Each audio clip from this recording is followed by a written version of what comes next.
Você já ouviu falar da maturidade digital? E é um termo que não tem nenhuma relação com idade, que é a maturidade digital. Quanto estamos maduros para utilizar isso? Isso quanto a cidadão, não estou falando só de transações financeiras não, né? Nosso mundo hoje está normalmente na palma da mão, né? Está aqui na palma da mão, tudo, nossa vida está ali, sabe mais da gente do que a gente mesmo, né?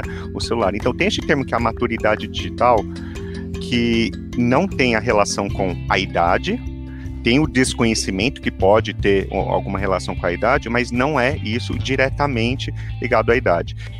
Nenhuma tecnologia, por mais poderosa que seja, é suficiente para garantir a segurança se não houver a consciência dos usuários somada ao poder tecnológico. Essa combinação é fundamental para combatermos os golpes praticados através da internet. Eu sou Mona Dorf e neste podcast Febraban News nós vamos entender quais são os principais cuidados que devemos ter no mundo digital e por que é preciso estar sempre atento e desconfiar. Desconfiar de quase tudo.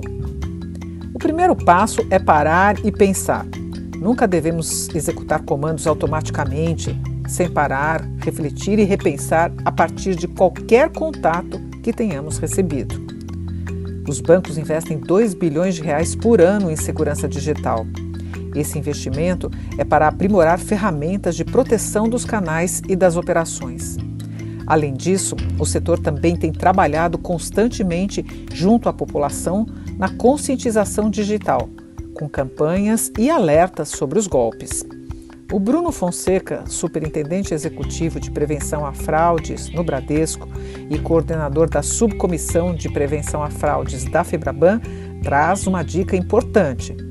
Teve até uma campanha que o banco fez que ela começa assim: pare, pense, desconfie.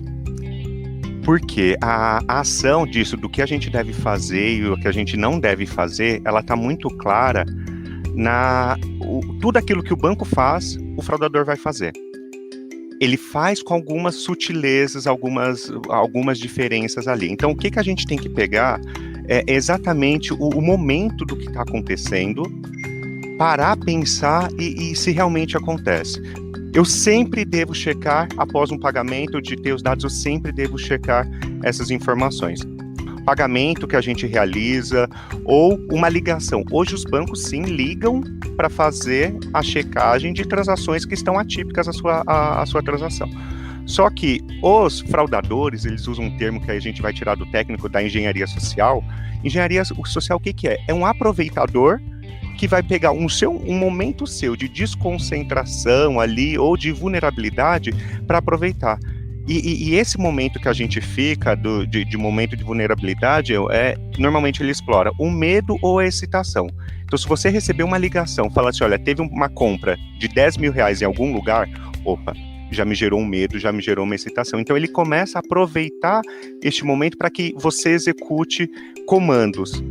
Então, não execute comandos sem parar, pensar e repensar neste processo de qualquer contato, e isso não é só nas transações bancárias.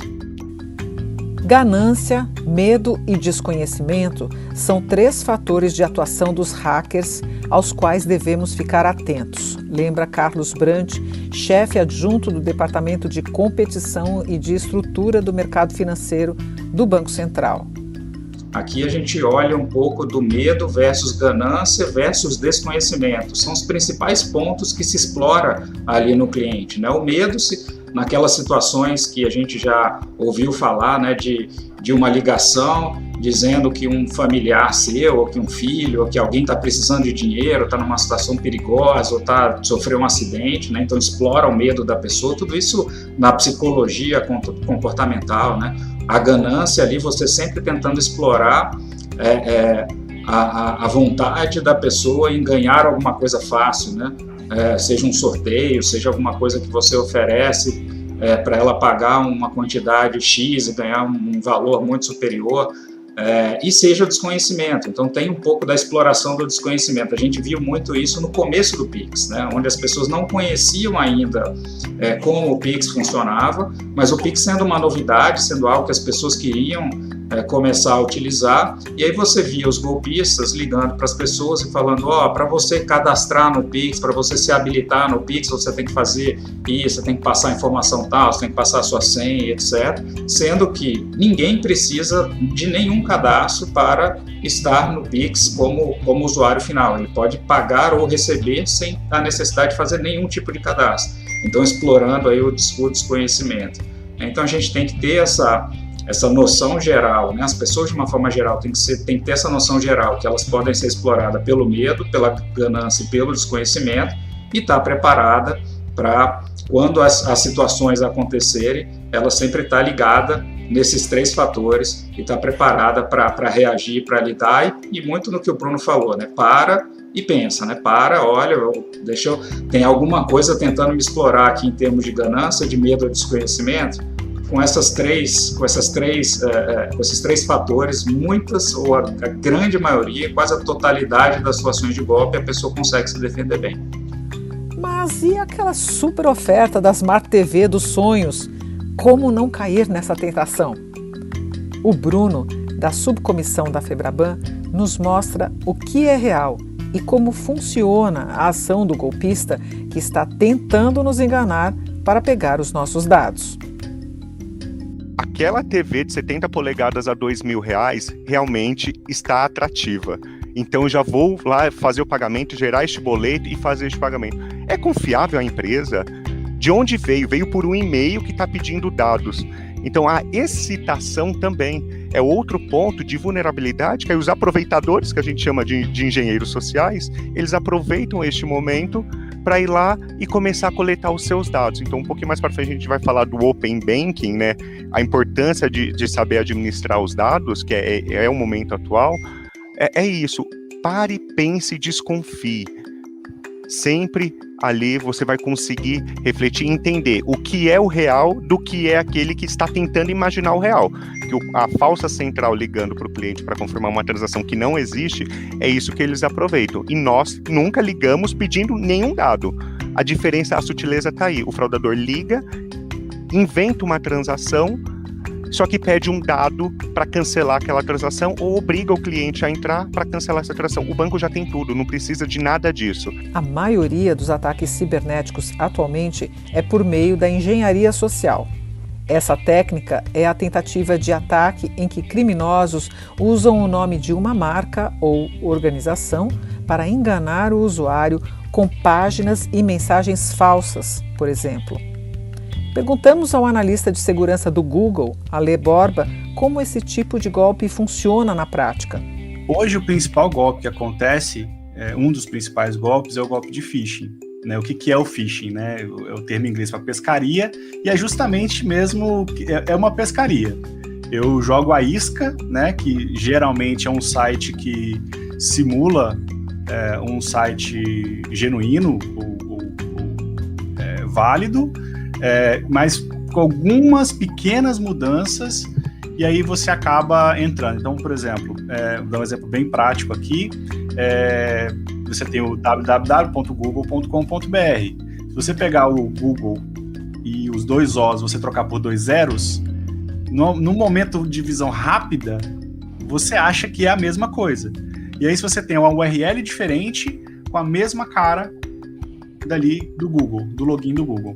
Então, isso é um exemplo de site de phishing. Você está aparentemente ali no visual acessando o site do Google, mas na hora que você vai ver a URL, é uma URL errada. E aí vem a importância do cadeado. Né? O cadeado, ele tá ali para garantir que aquela conexão é segura, então você pode olhar e ver, opa, peraí, é o site do Google, mas não tem o cadeadinho fechado, o que está acontecendo aqui?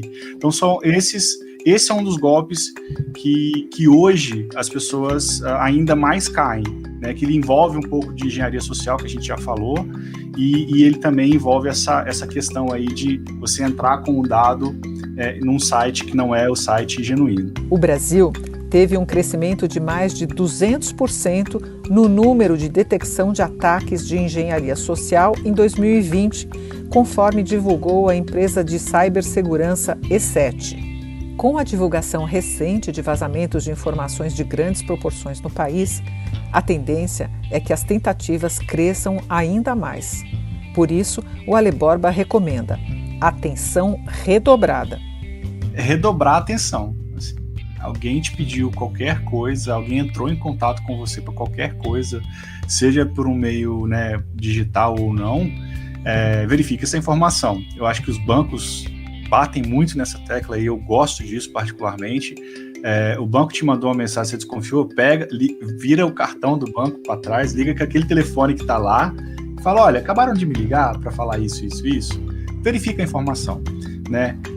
E agora eu acho que isso, com esse vazamento, eu acho que a gente não tem que ficar focado, né, não é só o banco agora a sua mãe, né, mandou uma mensagem pedindo dinheiro, desliga, entra em contato por outro meio de comunicação com ela e fala, mãe, tudo bem? Você realmente está precisando desse dinheiro? Né? Então eu acho que redobrar a atenção nisso tudo e se proteger sempre.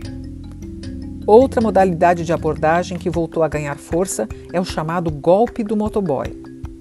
Nele, os criminosos se passam por atendentes dos bancos para supostamente trocar o cartão do cliente.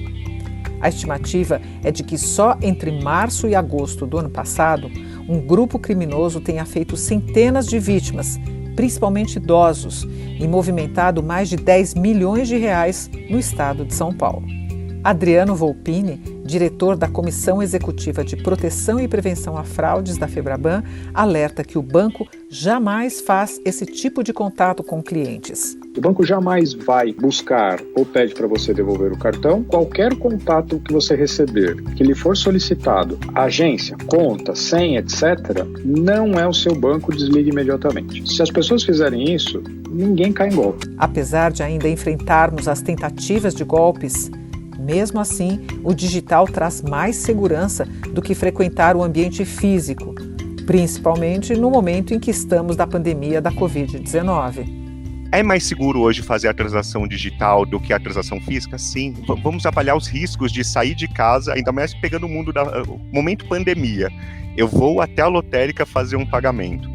Olha um monte de risco que eu tenho a partir do momento que eu estou pegando o elevador saindo da minha casa, né? Tudo é cercado de riscos. O mundo digital, ele também tem os riscos são virtuais ali, mas é o conhecimento. Então, usando esse termo da maturidade digital, conheça o que você está fazendo para que você faça da maneira mais adequada, não se expondo a mais riscos do que aquilo que já está colocado ali. O risco da internet é ter um vazamento de dados, tudo, mas... normalmente o sentimento de quando uma pessoa sofre uma fraude no banco, fala assim, nossa, minha conta foi invadida, o banco foi invadido. Não, os sistemas dos bancos são extremamente seguros. A invasão, que é esse sentimento que a gente tem quando sofreu uma fraude, ela normalmente acontece na ponta. Esse conhecimento sobre o bom uso dos serviços digitais é fundamental. Como lembra o executivo, a segurança cibernética é feita em diversas camadas, desde a entrada do usuário, por meio de sites ou aplicativos, até o sistema financeiro. Lembrando que as credenciais de acesso, como senhas, por exemplo, são individuais, não devem ser compartilhadas, assim como você não compartilha a sua escova de dentes, não é mesmo? O ponto de entrada, eu vou acessar a minha conta. As credenciais de acesso, o que são essas benditas credenciais de acesso? Minha senha e o meu token, tanto o chaveiro quanto aquele que fica no celular, ele vai dar a entrada para fazer a movimentação da minha conta. Eu tenho que guardar isso, assim, não compartilhar, é minha escova de dente. Compara suas credenciais de acesso com sua escova de dente, que eu acho que é a melhor relação que a gente não divide com ninguém. Isso não pode ser dividido. E não é porque pedir ou oferecer, dá sua escova de dente, passa aqui em algum lugar. Eu faço isso com a minha escova? Não faço. Então por que eu vou fazer com o meu token ou com a minha senha? Então, o sistema, ele é seguro. O Pix, novo serviço que está aí, faça. Ele é fácil, mas faça com segurança. Por quê? Confira os dados. Você pode ter errado simplesmente um dado e ali não é uma fraude, é uma falha operacional que nós cometemos no nosso dia a dia. Então, a conferência, ela faz parte desse dia a dia. Então, o processo inteiro, ele parte desde o usuário, o sistema tem que estar muito seguro, não pode ter invasão. Primeiro tem que ser garantido que os dados do meu cidadão que está no banco ou em qualquer outro lugar não seja interceptado e não seja também vazado. Isso é primordial. O Banco Central está aqui para fazer essa proteção em todos os bancos. Só que aí também tem a parte do usuário, não é transferência de responsabilidade, é só falando que a segurança ela é construída em camadas, desde a entrada até a conclusão de uma transação. Então, o usuário tem que ter este cuidado com as suas credenciais de acesso para que ela não seja vazada ou que você não compartilhe sem a intenção. No momento que você está fazendo aquela compra da TV de 70 polegadas de R$2.000, foi lá e digitou o token, ou você mesmo foi lá e pagou o boleto. Só que esse boleto não era para aquela loja XPTO que você estava pagando. Era para uma outra loja ou veio com outro nome, porque todos os boletos hoje são registrados, aparece o nome, quem é o destinatário. Todo mundo confere, além de conferir o número, confere. Lá na última opção do pagamento, isso, a mesma coisa o Pix. O Pix, na hora que, por mais que você coloque o CPF ou o e-mail, depois vem os outros dados. Esta conferência que é importante para que a gente, sim, vá para o mundo digital, que, no todo, muito menos risco do mundo físico, mais prático, está no nosso dia a dia, né? A gente não está falando de forma alguma que fazer transação na internet, no celular, é menos seguro. Não, ela é muito segura. O investimento que a gente tem no nosso dia a dia está aí. Só que a gente tem que tomar os cuidados do mundo digital. Então, este termo, maturidade digital, como todos nós devemos também, igual a gente vai na escola e começa a aprender, né, ser alfabetizado tudo, é isso que a gente tem que fazer. O que eu faço ali nas mídias sociais, o que eu posto, né, como que a gente trata essas informações. Então, o Google, hoje todo mundo está ali no Google, pesquisar um pouquinho, olha, quais são os principais golpes? O que é o golpe do falso motoboy, da falsa central? O que são estes dados para que a gente se proteja, independente de qual canal? Temos sempre de usar a tecnologia a nosso favor, completa o Ali Borba do Google. A gente tem que usar a tecnologia a nosso favor, né? Então, nessa parte, por exemplo, de ter cuidado, os sinais que você tem que perceber, os sinais que você tem que olhar e tudo. Se você está hoje num site que você mesmo citou, você vai fazer uma compra online, você precisa colocar os dados. A primeira coisa que qualquer pessoa tem que observar é o cadeado em cima no navegador. O Google Chrome tem isso, qualquer outro navegador que você estiver usando hoje, ele tem essa tecnologia que significa que aquela conexão ela é protegida, ela tem uma criptografia na conexão, então a troca de dados ali ela é protegida. Por que não inserir dados sensíveis em um site que não tem aquele cadeado? Essa conexão, apesar do site poder, não estou falando que o site é necessariamente um site de golpe, ele pode ser um site legítimo, mas essa conexão, essa troca de informação, ela pode ser interceptada.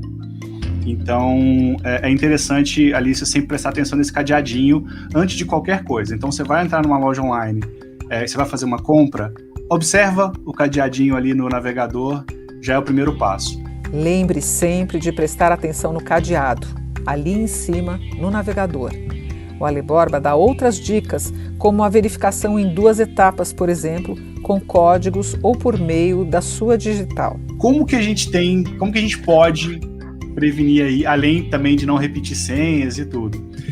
Cara, verificação de 2 etapas. Eu sei que banco já usa isso, o famoso token há muito tempo já. Eu acho que são, se não me engano, posso estar enganado, mas são as primeiras entidades, né, que começaram a usar o token, né? Então, além de senha, você tem ainda um token que você tem que fazer.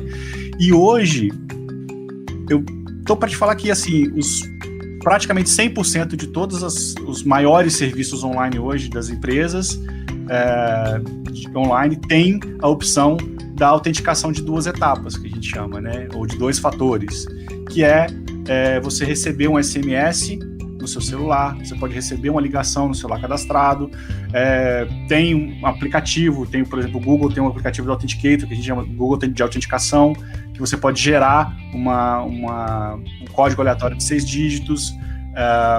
Então você, além da senha, você coloca essa segunda camada. Por quê? Porque se você estiver entrando num site que não é o site verdadeiro, e essa pessoa, porque o que acontece, né? Quando você entra a sua senha num site que não é o de phishing, né? Que não é um site de golpe, o golpista ele vai pegar aquela senha e vai tentar no site original, né?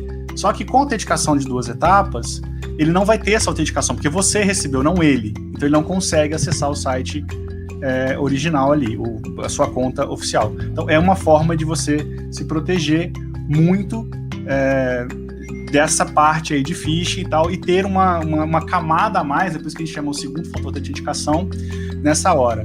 E assim, prestar atenção. Eu acho que atenção é o principal, né? Se você desconfiar de um site, não acesse, tá? Sinceramente, não acesse. Você entrou no site, o site tá... Não, é um site válido. Será que é mesmo? Todos os lugares estão vendendo a televisão acima de 5. Aí você achou a televisão a 2 e só naquele lugar, e você realmente acha que dá pra... Então, eu acho que são pequenos sinais, assim. Eu sei que, nossa, chama muita atenção, mas tem alguma coisa errada. Tem autenticação de 2 etapas no seu aplicativo de mensagem? Use, sabe? Muitos telefones hoje tem digital, você não precisa nem lembrar a senha. Você bota digital, já abre o aplicativo, sabe? Hoje, o aplicativo do meu plano de saúde já tem digital. Eu não preciso colocar senha, ele entra na digital. Então, ativem essas coisas. E eu acho que, até para fechar um pouco também isso, independente do sistema operacional que você use no seu celular, só instale aplicativos pelas lojas que já vem ali, né, tanto do Android quanto da Apple, porque essas lojas já têm, né, o Android tem o Play Protect, já tem vários sistemas ali de segurança para garantir isso. E assim, sempre bloqueie tanto o seu computador quanto o seu celular. Nossa, mas eu não tenho nada no meu celular. Não tem problema nenhum as pessoas acessarem.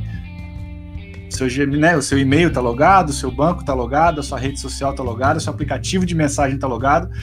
E aí, trazendo para o Open Banking, ou o Pix mesmo, provavelmente até o aplicativo ali que você usa para o Pix também está logado. E aí? Né? Então você está deixando aberta ali uma porta. Se você perder esse celular, às vezes não nem foi roubado, perdeu. E aí vem aquele golpe de oportunidade, né? Tá desbloqueado aqui mesmo? Vamos lá, né? Então, hoje com esse vazamento, a gente tem que usar a tecnologia e redobrar a nossa atenção. Usar a tecnologia a nosso favor para garantir essa segurança e redobrar a atenção em qualquer coisa que você achar que não está certo. Porque realmente foi um vazamento muito grande de informações bastante sensíveis, né? Que podem ser usadas aí para praticar tanto esses golpes que a gente já conhece, como alguns outros um pouco mais... alguns tipos de... Na verdade é tudo engenharia social, né? Mas só que aí muda, eles podem variar um pouco. Eles podem falar agora que a placa do seu carro, porque a gente sabe que vazou uma pequena parte de placa de carro. Então, eu sei que você tem um carro com placa tal, e aí fala que bateu, sei lá, né? Tá estacionado em tal lugar, por exemplo. Envia uma multa falsa para você com a placa do carro, e você vai lá e paga o boleto e não checa que não tá indo pro Denatran, que tá indo para qualquer outro lugar. Exatamente. Então, é esse sempre desconfiar, olha, o que eu tô pagando realmente? O que eu recebi? Qual que é a fonte? Onde que eu consulto onde estão as multas? É lá no meu aplicativo, vou lá no site do Detran, eu consigo consultar isso. Por que essa multa não aparece? Mas está com desconto, né? Porque lembra lá da excitação, de sempre ter algum benefício? Olha, você recebeu uma multa, tá lá a placa, podem até ter tirado uma foto do seu carro, podem ter feito isso, mandaram uma multa lá, e tá lá, olha, de 2.000 por R$600, por R$300. Eles querem o benefício dos R$300, o resto é só invenção. Por quê? Conseguiu dados confiáveis. Carlos Brant, do Banco Central, reforça que todo o sistema financeiro é robusto e preparado para garantir a segurança. O Banco Central tem aí a preocupação não só de criar um ambiente seguro para transações financeiras de uma forma geral, né? Se a gente pensar no Pix, por exemplo, que é um dos sistemas que transaciona ali transferência e pagamentos entre pessoas, empresa e governo, é um desses ambientes em que há uma preocupação muito grande em se ter uma infraestrutura tecnológica totalmente segura. O Banco Central também estabelece requisitos de segurança para os prestadores de serviço de pagamento, né, para os bancos, para as instituições de pagamento. Então, cada um dos agentes que se conectam a esse sistema, no caso do Pix, como nosso exemplo aqui, eles precisam ter também o seu protocolo de segurança. Isso tudo é supervisionado pelo Banco Central, é avaliado pelo Banco Central. E a gente se preocupa também com a entrada, né, com o ponto de entrada, que aí entra a conexão com o usuário final. E aí a importância da educação digital, das pessoas entenderem como se relacionar nesse mundo tecnológico e que é cada vez mais importante. Entrando no ambiente correto, entrando no site correto do banco, no aplicativo correto, a partir dali você não tem mais preocupação. Ou seja, todo aquele ambiente que foi construído para transacionar as informações, ele é totalmente robusto. Se a gente olhar todo o retrospecto da TED, que está aí desde 2002, do Pix, que entrou em funcionamento agora em novembro do ano passado, não tivemos nenhum caso de invasão nesses sistemas que são totalmente seguros, né? Ou seja, todas as transações de maior valor que você possa imaginar no nosso país cursam nessa rede, nessa infraestrutura que é protegida. Então, de fato, há uma preocupação muito grande também do Banco Central, olhando para a segurança como um todo, de que o cliente tenha o conhecimento e tenha o entendimento de como se relacionar, de como entrar, de como fazer esse input para a transação financeira. Um exemplo de sucesso na questão segurança é o Pix, em operação desde novembro do ano passado. E podemos ficar tranquilos também com a chegada do Open Banking, reforça Carlos Brant. Educação digital nunca é demais. Eu acho que a grande forma de se beneficiar do Pix, do Open Banking, que é uma dinâmica diferenciada que vem a intensificar a necessidade por esse cuidado que todos já mencionaram aí, né? Esse cuidado com as informações, essa necessidade de uma maior educação digital, né? É algo a mais que vem a proporcionar uma facilidade maior, né? De você ter mais acesso a produtos, a serviços financeiros, a taxas mais competitivas, mais atraentes, mas que gera também, como contrapartida, essa outra necessidade, né? E tanto o Pix quanto o Open Banking, ele tem essa filosofia desde o seu nascimento de serem ambientes muito seguros, né? O Pix, ele tem lá um grupo de trabalho de segurança dentro do fórum, onde os maiores especialistas estão lá para fazer toda a segurança da infraestrutura do Pix. No lado do Open Banking, isso está sendo feito também, né? Tem toda uma preocupação com as conexões que há entre os agentes ali do Open Banking, mas, novamente, aqui o pano de fundo, em termos de usabilidade, em termos de você coletar os benefícios sem ter o risco, é você ter essa educação digital, é você estar preparado para lidar com a tecnologia, né? Essa é a grande questão. Quando a gente vê, né, falando um pouco do Pix, porque o Pix já é uma realidade, você vê as coisas acontecendo na mídia, você vê as coisas acontecendo na prática, tentativas de golpe, o que a gente vê é, quando sai algum tipo de situação anormal, algum tipo de golpe, aquilo está associado ao Pix, né? Ou seja, o problema é do Pix, e não é o problema da usabilidade que está sendo dado ali na ponta, como o Bruno falou, né? Um vazamento na entrada ali, né? Ou seja, é um problema na entrada do sistema, no relacionamento do usuário final com o sistema. Por isso, a grande importância de ter uma educação forte. Educação que está sendo dada já em alguns lugares nas escolas, ou seja, isso é uma preparação de cidadania, né? Ou seja, você tem uma cidadania financeira a ser construída, a pessoa tem que estar preparada para lidar com o Open Bank, para lidar com o Pix e para lidar com tudo que a digitalização nos mais diversos aspectos da vida ele está acontecendo, né? Então, a grande preparação é essa, você entender como é que os fraudadores agem, né, explorando ali medo, explorando ganância, explorando desconhecimento, entender como é que você pode lidar com geração e guarda de senha, e tendo essa preparação, lidando bem, gerenciando bem também as suas informações, né, evitando com que você esteja dando informações para os golpistas, para que eles possam utilizar daquelas informações e utilizar contra você, que é justamente para explorar o seu medo, né? É isso que falaram da foto na escola, né? Ou seja, você está dando informações para o golpista pegar aquela informação e usar contra você no aspecto medo, né? Então, esses são todos vamos dizer assim, as nuances de educação que tem que de alguma forma a gente tem que levar para a sociedade, levar para as pessoas, seja em eventos como o nosso, seja nos bancos, lidando ali com os clientes diretamente, seja na escola, né? Eu acho que tem que ter também uma educação digital ali sendo levada para a escola. Se eu puder aqui só contar um dos golpes, né, que recentemente aconteceu no âmbito do Pix, acho que é importante para a gente entender toda a dinâmica e talvez até conversar um pouco sobre o que está por trás de tudo isso, né?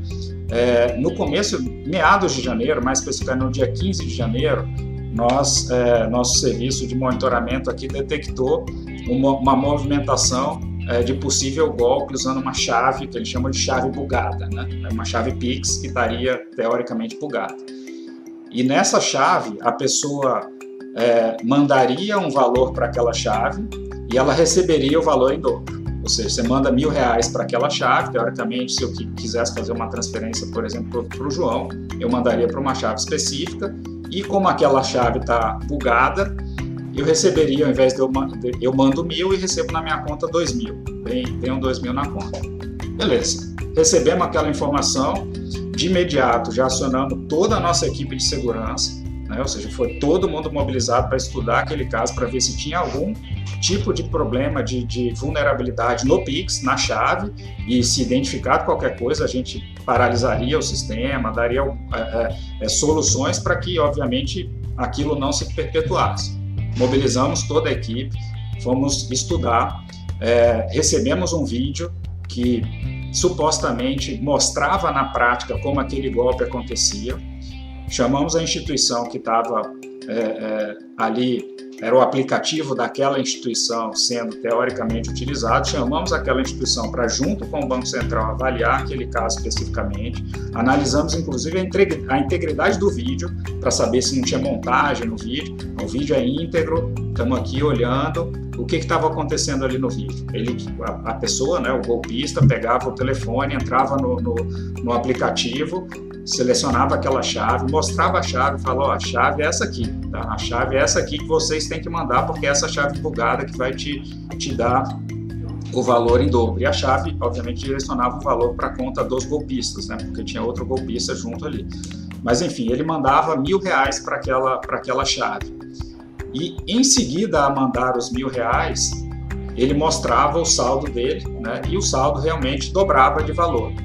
Na prática, efetivamente dobrava. E o que estava acontecendo ali por trás, no behind the scenes ali, né? Por trás dos panos ali?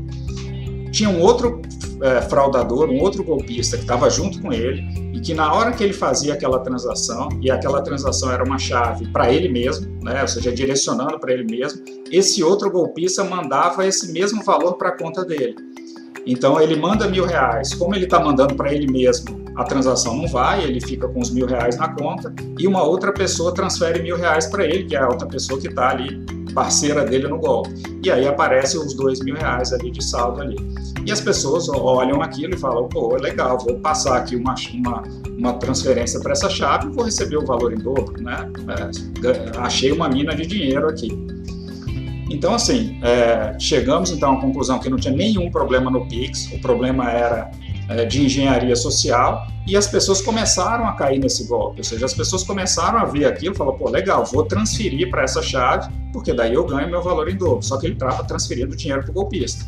Né? E isso foi para a imprensa, foi para a mídia, a gente esclareceu, alguns bancos fizeram notas de esclarecimento, tentamos sensibilizar o máximo possível. Pois bem, ontem, isso mais de um mês depois desse episódio, eu entro aqui num dos sites que eu olhei a notícia aqui, tem aqui a manchete: hackers montam um grupo no WhatsApp para tentar fraudar o Pix, né? E aí é aquele ponto que eu falo, né? Parece que, para quem lê a manchete, parece que o problema é do Pix, né? E não um problema de engenharia social, como a gente vem discutindo aqui, né? O suposto golpe seria possível fraudando chaves Pix, o que é chamado pelos golpistas de chave bugada.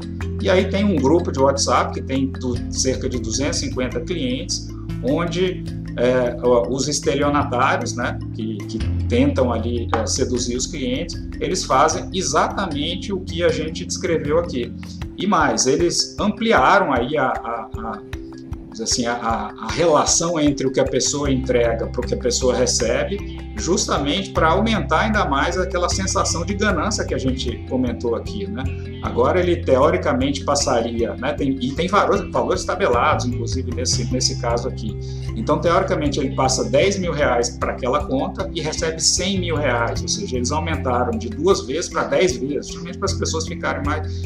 Então, o que a gente está querendo colocar existe uma necessidade de pensar a segurança como um todo, e toda essa camada intermediária, ela está muito bem pensada, porque desde o início todo o projeto foi feito assim, e o Open Banking da mesma forma. O Open Banking está nascendo com uma preocupação muito grande dos agentes que estão envolvidos ali no sistema, os bancos, o Banco Central e todos os demais que têm algum envolvimento ali na cadeia tecnológica, de fazer um ambiente extremamente seguro. Agora, a gente precisa se preocupar com essa questão da ponta, e todos nós temos um papel em levar essa informação, e as pessoas também têm o papel de buscar as informações e tentar se preparar novamente, não só para o Pix, não só para o Open Banking, mas para a vida, porque a nossa vida está cada vez mais digital e vai se tornar ainda mais digital nos próximos anos. Eu espero que essas informações ajudem a aumentar a sua segurança na internet. O portal Antifraudes, antifraudes.febraban.org.br, tem mais dicas e traz uma cartilha que explica como se prevenir dos golpes de engenharia social, que, como falamos aqui, são os mais comuns contra os usuários. Você também pode procurar no nosso YouTube a entrevista conduzida pelo meu colega João Borges sobre o tema. Eu sou Mona Dorf e obrigada por acompanhar mais essa edição do podcast Febraban News, com novidades e tendências do setor financeiro que fazem parte do seu dia a dia. Até a próxima!